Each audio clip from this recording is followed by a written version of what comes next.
Hey guys, welcome back to the shop. Welcome back to Worth Guitars. Glad to see you again. Glad you're here. And I hope that everything is going well in your life. And I hope that it's treating you well. Today, out in the shop, I'm doing a bunch of different things. Mostly, I'm milling necks. I have one that I have to get finished for the Tony Bullard build, the Fleetwood G-style guitar. The body is sitting over there. Just got done doing a neck. Hold on, let me grab one for you. Hold on. So, we got the back of the neck milled. As you can see, we still got a big chunky headstock here. Well, what I do is, after I get this milled to this point, see, I still got to cut that. I still have to fit this into the body. I prefer to do that by hand because there's a bunch of little adjustments you got to make to get the angle just right for the neck break angle. I don't trust the CNC to do it right yet. I don't trust my modeling skills just yet to be that precise, and I also like to do some of it by hand anyway. But as you can see, like in here where the volute is, that still needs to be shaped.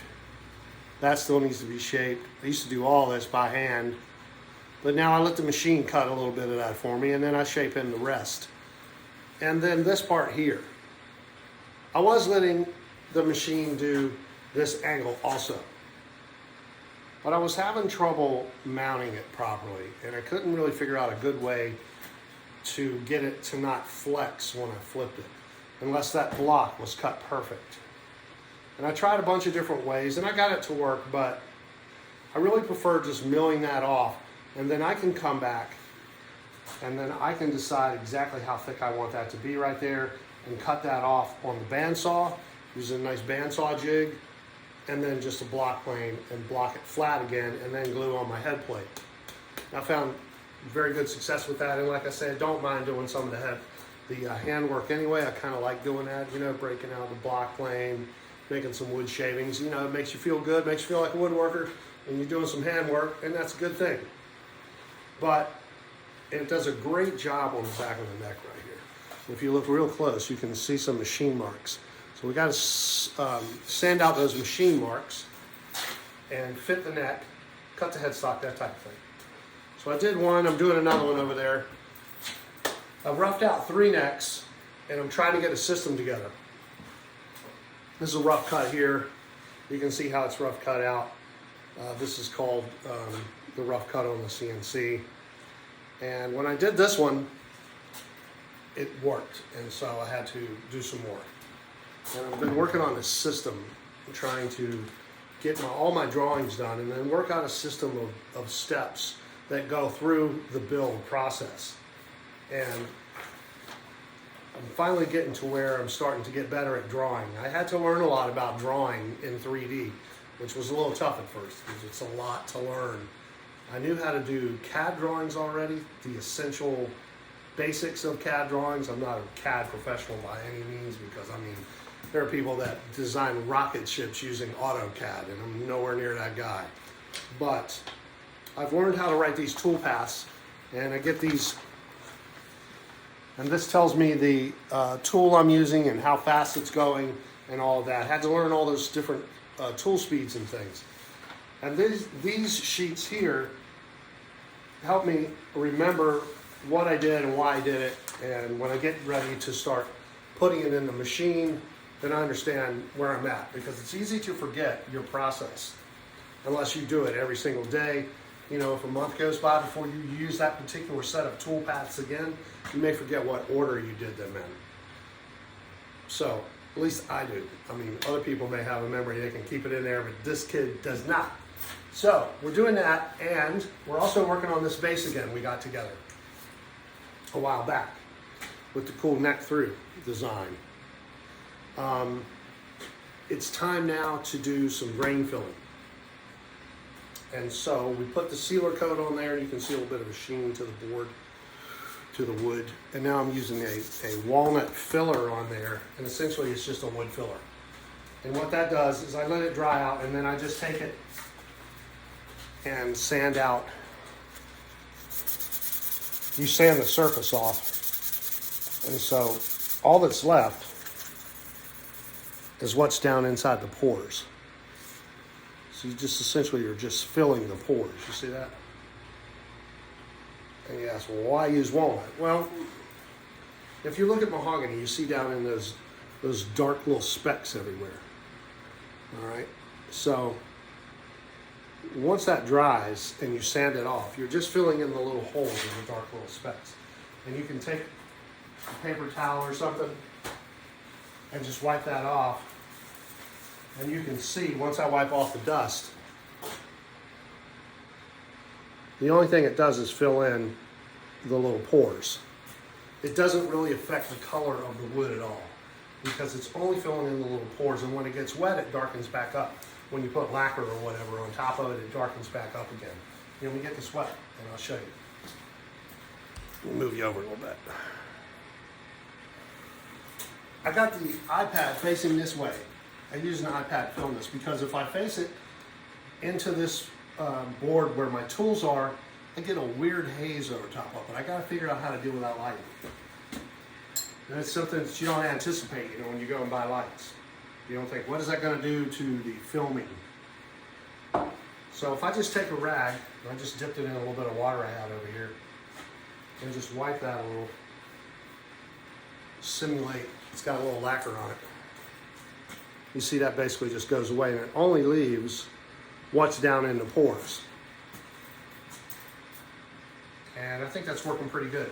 And it's just a product made by Minwax. I've used just about every wood filler there is. Z-epoxy. Z-epoxy works well, but it's hard to sand, and it's hard to get on there thin enough to where you don't have to really sand the crap out of it. I don't want to have to sand everything so much. I would really rather just be able to just lightly sand off the top surface of this filler here and then hit it with a sealer again, and that locks it in. And then from there, it's just top coats. And you filled in all those little pores that the finish sinks down inside of. Does that make sense? I think it does. I'm gonna move the camera around. We'll talk a little bit more. Hold on, I'll be right back. So, let me show you what this neck looks like after the roughing. This is the finish pass for the back of the neck. That's what it looks like before. It just comes in and it does steps down and just removes a bunch of excess material. Then it comes back and does what's called parallel finishing. So that's pretty cool. Finally got that drawn properly and then figured out how to make these cuts. And I would show it to you. I'll show it a little bit of it at the end of the video. It's kind of boring to just stand here and watch it. It's kind of neat the first few times you watch it. And then after that, you're like, okay, the machine's going back and forth. Not that exciting after that, But anyway, I want to move the camera again. Hold on. This is exciting to me. Spray room. You guys have been following us on Facebook and Instagram, that type of thing. You guys who are watching us, guys and women, guys and women. You know what I'm talking about. Don't get me all confused. Guys and gals, we got a spray room now. As you can see, it's got stuff jammed inside of it. Right now, it's just storage. We got the walls. Steve Weaver built these walls, did an excellent job yesterday. We got a drywall and put a door in there. And I still have to put an exhaust system against the wall to pull the fumes out. And I'm going to get a nice fireproof exhaust system to put in there and put some fireproof lighting in there. Get a nice fire cabinet. And that way, any kind of flammables that we use will be contained. As you can see, we used steel studs. So everything's contained in a place that's not very flammable. Not that I've ever had any trouble with anything like that because I'm very careful with flammable materials, as everybody should be.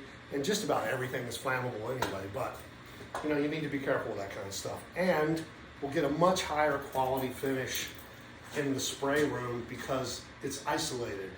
I'm in there, I can spray, I can shut the door and turn the fan off, shut the door, and it can sit in there by itself and there's no dust flying around it. And we can still work out here and we can limit the dust that goes in there. We won't be able to have it completely dust proof unless we have some crazy vacuum system that obviously we can't do. But we do have a spray room and it's isolated and we can dry guitars in there and that'll be awesome. So this is a cool thing.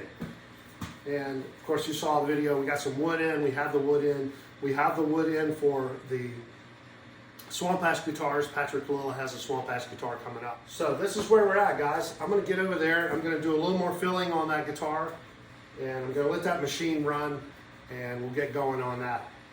Let me show you what I'm using for filler. Hold on one second. Just knocked over a can because everywhere I move, something's in the way. You know, it's hard to stay organized. Oh, and today, man, I'm glad that didn't have much in it. Today, I have these bins that we bought. Me and the wife bought these bins, these nice looking bins from Sam's Club or wherever it was. They're heavy duty black bins. You saw them in a previous video probably, if you've been watching, where I moved everything, and they're great bins to store stuff because they're stackable, man, and they're heavy duty, and you know, you can use them over and over again. Well, I had some West Systems epoxy in there, a quart of the hardener, and the lid's on, and you think, well, the lid's on, it's good to go. Well, that whole quart of West Systems epoxy, this thing here, that, if you've ever used any of this, you know how sticky and hard to clean this stuff is. You gotta wear gloves, and you have to clean it with acetone, and it's a mess. That whole thing leaked into the bin. Whew. So this morning, I spent quite a bit of time cleaning up epoxy. Man, what a mess. Good grief. And everything that was sitting in the bin, of course, the bottom of it's covered. You don't even want to know. It was bad. We got it done now. I got that cleaned up. You know, that's not the stuff you want to do. But we're almost there as far as getting things put away. I still need to hang some shelves and junk like that, you know, but like I say, and we'll get to all this stuff. In the meantime, though, what I'm using, like I say, I've used just about every kind of wood filler there is to do this grain fill.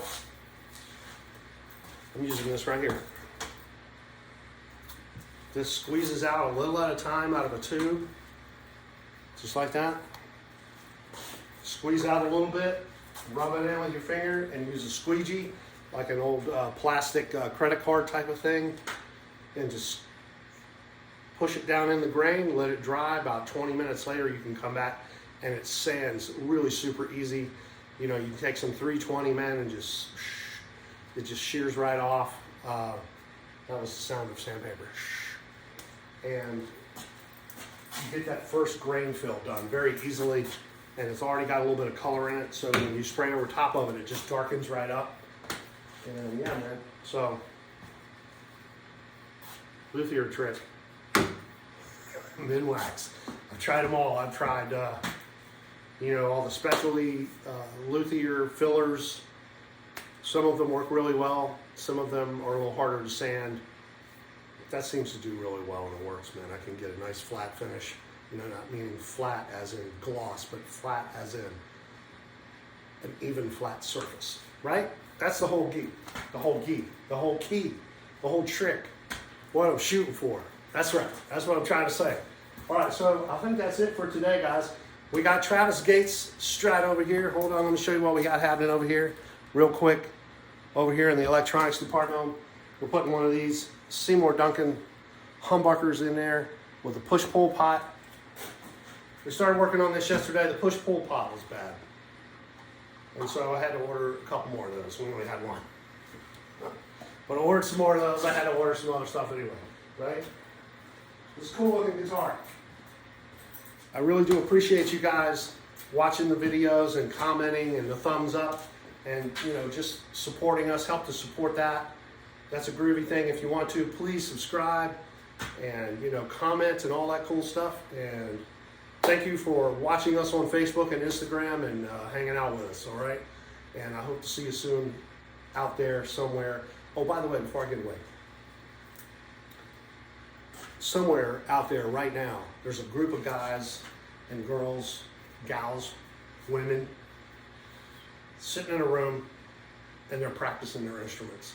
And then they get together and they practice as a band and they play and they play and they play and they get good and they go out into bars and in the clubs.